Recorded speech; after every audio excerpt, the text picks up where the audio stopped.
¿Qué tal todos? Saludos a una nueva edición de nuestro podcast Finet Talks. En este caso, pues traemos una entrevista, digamos, sobre un tema que seguramente os estáis preguntando, si no ha salido ya incluso en alguna reunión familiar con vuestros amigos, no tardará en salir.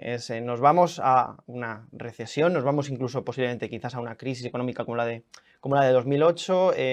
¿Qué os parece? Lo primero, dejárnoslo en comentarios vuestra opinión, irnoslo dejando y, por supuesto, ved, por favor, la opinión de nuestra experta a la que hemos invitado hoy, que es Rosa Duce, CEO de Deutsche Bank.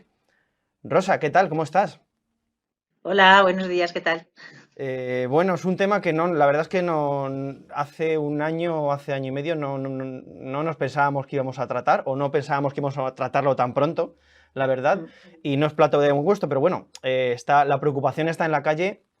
Y es algo lógico. O sea que la primera pregunta te la voy a hacer muy clara, muy directa, muy sencilla. ¿Nos vamos de cabeza a una recesión económica?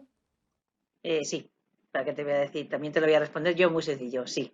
Está claro que nos encaminamos a una recesión, lo que pasa que, bueno, lo que hay más dudas es la profundidad de la misma, pero las subidas de tipos de los bancos centrales, los niveles de inflación tan altos, eso lo que está provocando es que la economía se enfríe, la incertidumbre ligada a Ucrania y a Rusia. Por tanto, nos encaminamos a una recesión, sí, no solamente en Europa, sino también en Estados Unidos.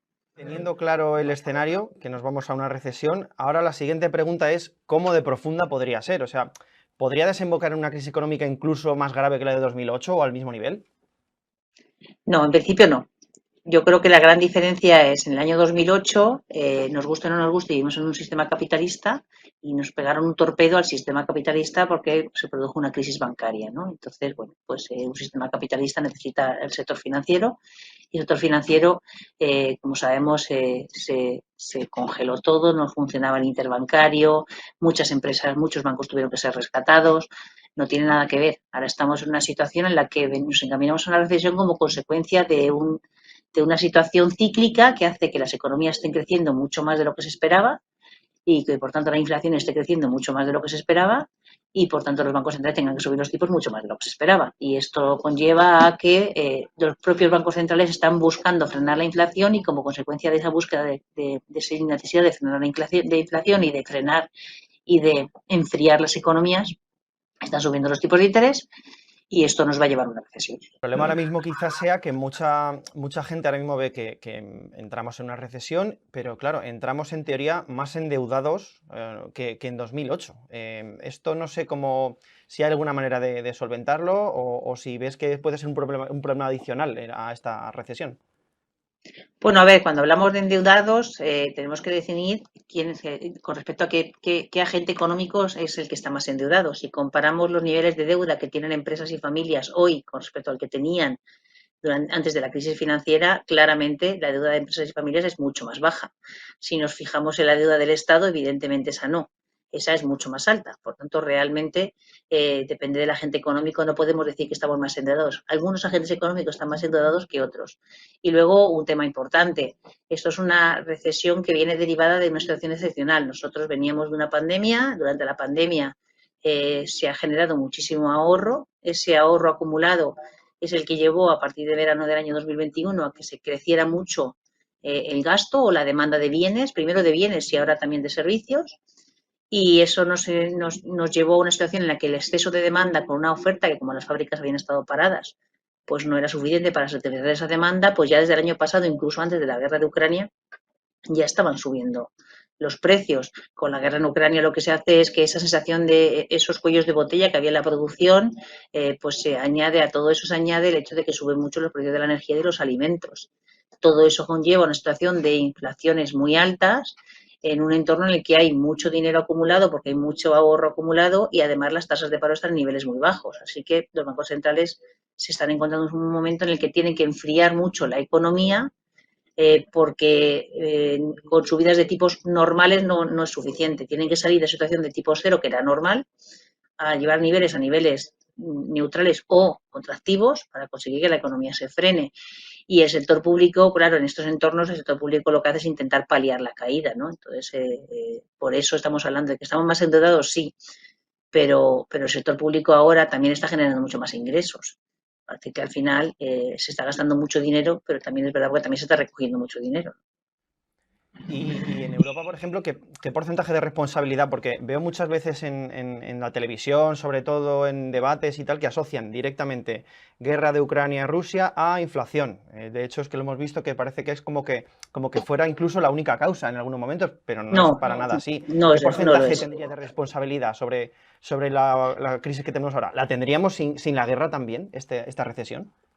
Tendríamos, a ver, lo que pasa es que nosotros veníamos, lo que comentaba antes, veníamos en una situación en la que ya la inflación estaba subiendo desde prácticamente octubre, septiembre, octubre del año pasado. ¿Por qué? Porque por ese problema de desajuste entre oferta y demanda. Y eso, si nos acordamos, en ese momento lo que pasa es que los bancos centrales dijeron, bueno, yo sabía que esto podía ocurrir, pero la inflación va a ser un fenómeno temporal. A finales del año pasado, la Reserva Federal Americana ya dijo, oye, que esto no es tan temporal como yo pensaba, porque realmente me estoy encontrando con que esos problemas que hay en los puertos de China, esos cuellos de botella en la producción, o sea, me estoy encontrando con que realmente ese desajuste entre la oferta y demanda, que poco a poco se va a ir disolviendo, está tardando más en disolverse de lo que yo pensaba. Y por tanto, voy a tener que empezar a subir los tipos antes de lo que yo esperaba. Y empezó la Reserva Federal hablando de esto y, de hecho, en marzo ya subió los tipos. Por tanto, lo que he dicho, ¿no? Al final, la guerra en Ucrania lo que pone es más presión a los precios, mucha más presión a los precios, pero los precios ya venían subiendo. Lo que pasa es que algo podría ser un tema temporal, o temporal que no era temporal, porque ya nos dijeron los bancos centrales que iba a ser más largo, pero bueno, que podía haber durado 1 o 2 años, pues claro, con la subida de los precios del alimento y de la energía, y sobre todo con la capacidad de las empresas de pasar esa subida a los consumidores finales, porque hay unas tasas de paro bajas y hay mucho ahorro, pues la inflación se vuelve más persistente, que es lo que preocupa a los bancos centrales. Mira, me viene de perlas porque justo te iba a preguntar ahora mismo, ¿crees que se han equivocado los bancos centrales en estos años? No, yo creo que los bancos centrales han sido muy valientes en el fondo, porque desde la crisis financiera tomaron medidas muy agresivas, bajaron los tipos al 0%, actuaron muy rápidamente comprando deuda, solventaron la crisis de deuda europea. Entonces, bueno, lo que pasa es que llevamos muchos años con tipos en el 0% y esos tipos tampoco son normales, de hecho son totalmente anormales. Entonces los bancos centrales ya sabían que tenían que empezar a subir los tipos. Lo que pasa que pensaban hacerlo de forma pausada y como consecuencia de la pandemia y las consecuencias de la pandemia de este exceso de ahorro y también con la guerra en Ucrania, lo que ha ocurrido es que han tenido que subir los tipos mucho más rápido de lo que les hubiera gustado. Entonces, no es un tema que se hayan equivocado, simple y llanamente se han ido ajustando a las circunstancias, pues como todos. Y viendo un poco que aun con estas medidas que están tomando los bancos centrales, estas subidas de tipos un poquito más agresivas, los precios están reduciéndose, o sea, la inflación se está reduciendo, pero muy lentamente. O sea, deberíamos acostumbrarnos a que los precios sean más altos, o sea, la inflación sea más alta a lo que nos hemos acostumbrado en los últimos 10 15 años. Hombre, desde luego de los últimos 10 años ya te digo que sí, porque si eran anormales los tipos en el 0%, también eran anormales los niveles de inflación tan bajos. Al final, los bancos centrales saben que volver a ese nivel que a ellos les gusta, que es el 2%, les va a costar. Poco a poco están consiguiendo reducir esas tasas de inflación, pero la realidad es que les cuesta porque sigue habiendo, o sea, enfriar la economía les está costando mucho, porque, repito, es que hay unas tasas de paro que en Estados Unidos están en el 3,5%, con pleno empleo y subiendo los salarios, al final es muy difícil frenar el gasto. Y ellos, sobre todo en Estados Unidos, están subiendo los tipos mucho más de lo que les gustaría. De hecho, están pasando de una política monetaria súper expansiva, con tipos al cero. En solo 6 meses, la Reserva Federal ha subido los tipos del 0 al 3,25 y luego va a seguir subiendo. Y eso es una agresividad que no habíamos visto nunca. Y se produce por eso está haciendo también anormal de tanto ahorro, una tasa de paro tan baja. Entonces, bueno, yo creo que poco a poco la inflación va a ir bajando, pero va a tardar bastante tiempo en volver a ese 2% objetivo. Y bueno, ahora mismo mucha gente se estará preguntando, claro, si los bancos centrales provocan o intentan provocar de alguna manera una recesión para que se enfríe la economía, eso significa despidos en la economía. Realmente, o sea, la dicotomía es tan fuerte, es inflación o despidos ahora mismo. A ver, si miramos ahora en el caso de Estados Unidos, que quizás es el más sencillo de ver, ¿no? ¿Por qué? Porque en Estados Unidos no hay ningún otro factor de incertidumbre como es la guerra. En Estados Unidos el tema de la guerra no está incidiendo. En Estados Unidos tiene una economía en pleno empleo. A día de hoy cuesta mucho encontrar trabajadores en muchos sectores. Los salarios están subiendo porque, lógicamente, como hay pleno empleo, pues te puedes permitir el lujo de exigir salarios y la Reserva Federal ha pasado de una política súper expansiva, lo que decía antes, a una política restrictiva. Por tanto, conseguirá frenar la economía y nosotros esperamos que haya una recesión en Estados Unidos en la primera parte del año que viene, pero es verdad que es una recesión, como tú bien dices, que ha provocado el propio Banco Central para enfriar la economía. Por tanto, si tiene que subir mucho los tipos para enfriarla y se colocan niveles restrictivos, tiene también margen para bajarlos cuando vea que la economía ya se ha enfriado lo suficiente. Entonces, bueno, Powell ya ha dicho que hay que hacer sacrificios y está clarísimo que va a seguir subiendo para conseguir frenar la economía. En Europa es más difícil. En Europa es más difícil porque hay un factor que es la guerra, que juega en contra de los bancos centrales, porque tienen que trabajar en un escenario de mucha incertidumbre. Ellos, el Banco Central Europeo, va a seguir subiendo los tipos, pero a diferencia de Estados Unidos, lo que nosotros pensamos es que en el caso de la Reserva Federal pasa de niveles súper expansivos a niveles restrictivos. En el caso del Banco Central Europeo, pasar de niveles súper expansivos, que era el 0%, a niveles del 2, 2,5%, es que es la neutralidad. No es que realmente los tipos deberían estar entre el 2, 2,5%, que es el nivel neutral. Los tipos del 0% eran anormales. Ahora mismo en la coyuntura que tenemos y con la que nos puede venir importante, ¿qué dato económico es el que más os preocupa ahora mismo realmente? O sea, que el que dices, quizá no se está fijando nadie, pero realmente esto es grave. No, a ver, el dato que más mira el mercado ahora mismo es el dato de inflación, está clarísimo. Cualquier dato, hay dos datos a tener en cuenta. El de inflación, la semana pasada se publicó el dato de inflación en Estados Unidos. El dato fue peor de lo esperado. Eso quiere decir que la Reserva Federal Americana, a finales del día 2 de noviembre, que tiene una nueva reunión, probablemente vuelva a subir los tipos de interés. Y lo anómalo es que va a subir los tipos pese a que hay elecciones el día 8 de noviembre y la Reserva Federal generalmente no le gusta subir los tipos ni hacer nada cuando tiene unas elecciones tan cerca, pero se descuenta, se da por seguro que va a subir 75 puntos. Siguiente dato importante, pues a finales del el último día del mes de octubre, en este caso probablemente sea el día 28, 29, ¿no? El viernes anterior, justo que termine el mes de octubre, se publicarán los IPCs preliminares de Europa. Ahí vamos a ver hasta qué punto efectivamente la inflación sigue subiendo o se mantiene o baja. Y luego, esos son datos de precios, eso te van a decir hasta pues, si los bancos centrales siguen subiendo. Y por otro lado tienes los datos de actividad. Tienes que decir, vale, si los bancos centrales suben los tipos para que la economía se frene, veamos los indicadores de actividad si realmente la economía se está frenando. Y lo que estamos viendo hasta ahora es que los datos de confianza sí que es verdad que están bajando, pero los datos reales de ventas, de producción, sigue siendo en muchos países muy altos. Es verdad que hay excepciones, por ejemplo, Alemania. En Alemania está claro que la economía ya se ha enfriado mucho, las empresas, las industrias están frenando mucho su producción para no consumir tanta electricidad y en Alemania sí que es verdad que la recesión va a llegar ya. En el resto de Europa pues va a llegar a lo largo de este cuarto trimestre y seguirá durante la primera parte del año que viene. Por acabar un poco en tono positivo, te preguntaría por algún dato económico que nos podría dar esperanzas al futuro porque la recesión no fuera tan floja, pero es que claro, como cada vez últimamente los datos buenos significan bajadas en el mercado, no sé qué decirte.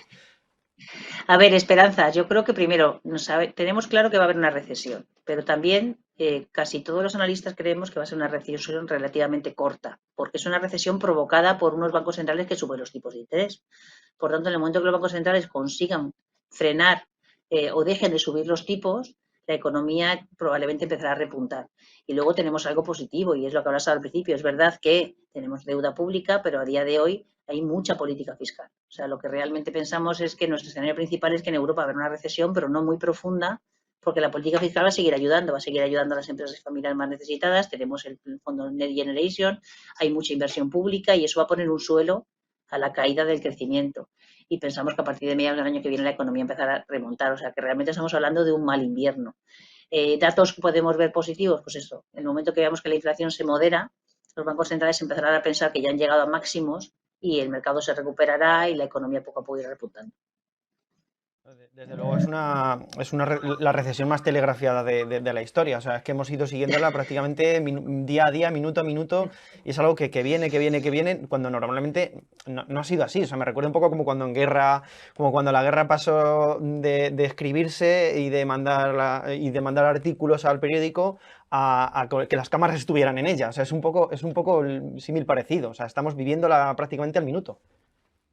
Sí, pero porque es lo que te digo, es una recesión derivada de una necesidad de enfriar las economías y los bancos centrales lo están telegrafiando, porque los bancos centrales ahora tienen mucho interés en que el mercado sepa lo que van a hacer. Y ahora están diciendo claramente que hay que hacer sacrificios, que van a subir los tipos y que el día que vean que la inflación empieza a moderarse, porque se plantearán otra política, que en el caso de la Reserva Federal Americana probablemente sea bajar los tipos en algún momento del año 2024. Y bueno, por último es que me gustaría, porque la charla, pues por desgracia, ha tenido que ser en un tono ciertamente algo negativo, pero es normal, es lo que toca. Pero me gustaría que si podemos acabar de alguna manera con algún tono positivo para esos oyentes que tenemos ahora, que están justo entrando a invertir en este año, que vaya timing, pobrecitos míos, ¿qué le diríamos? O sea, ¿qué le decimos a la gente que empezó a invertir en una época como esta, como este 2022? Pues a ver, pero yo creo que al final, por ejemplo, entrar ahora en el mercado a estos niveles, realmente las valoraciones ya son muy, muy, muy atractivas. O sea, estamos viendo cómo hay días que ya sube la bolsa, ¿sabes? Tenemos días de fuertes subidas sin que haya correcciones muy fuertes. El mercado está buscando ya el suelo. Y eso por un lado. Y por otro, si hay una cosa buena de que se normalicen los tipos de interés, y es que por primera vez en mucho tiempo aparecen cosas que no teníamos. Empieza a haber oportunidades en depósitos, empieza a haber productos garantizados. Esto en los últimos años, recordar que era imposible. Hace años, buscar algo que me diera una rentabilidad atractiva sin arriesgar era muy difícil. Y ahora ya, pues vuelve a haber, lo que digo, vuelve a haber productos. Aparece el atractivo de los bonos del tesoro, de las letras del tesoro, de los depósitos, de los productos 100% garantizados. Realmente, en este momento tenemos oportunidades en renta fija que no teníamos. Y luego yo creo que ya lo peor lo hemos visto en renta fija. En renta fija lo ha hecho muy mal el mercado porque, claro, ¿quién iba a pensar que van a subir los tipos del 0 al 4%? ¿No? Entonces eso evidentemente ha castigado mucho a los mercados de renta fija. Pero yo creo que las subidas de tipos ya están totalmente descontadas. Tanto lo peor lo deberíamos haber visto ya en renta fija y en renta variable, lo que digo, yo creo que ya estamos muy cerca del suelo porque las valoraciones, a estas valoraciones hay gente que ya está entrando. Bueno, perfecto. Pues con esa nota positiva de posibles oportunidades que pueden estar surgiendo en el mercado ahora, nos vamos a despedir. Rosa, ha sido un placer tenerte por aquí, por nuestro podcast. Pues muchas gracias a vosotros, cuando queráis. Y nada, a vosotros, pues qué deciros lo de siempre, darle a like, suscribiros y activar la campanita para que lleguen notificaciones de nuestros vídeos, que ya sabéis que publicamos prácticamente a diario. Muy bien, nos despedimos, un saludo.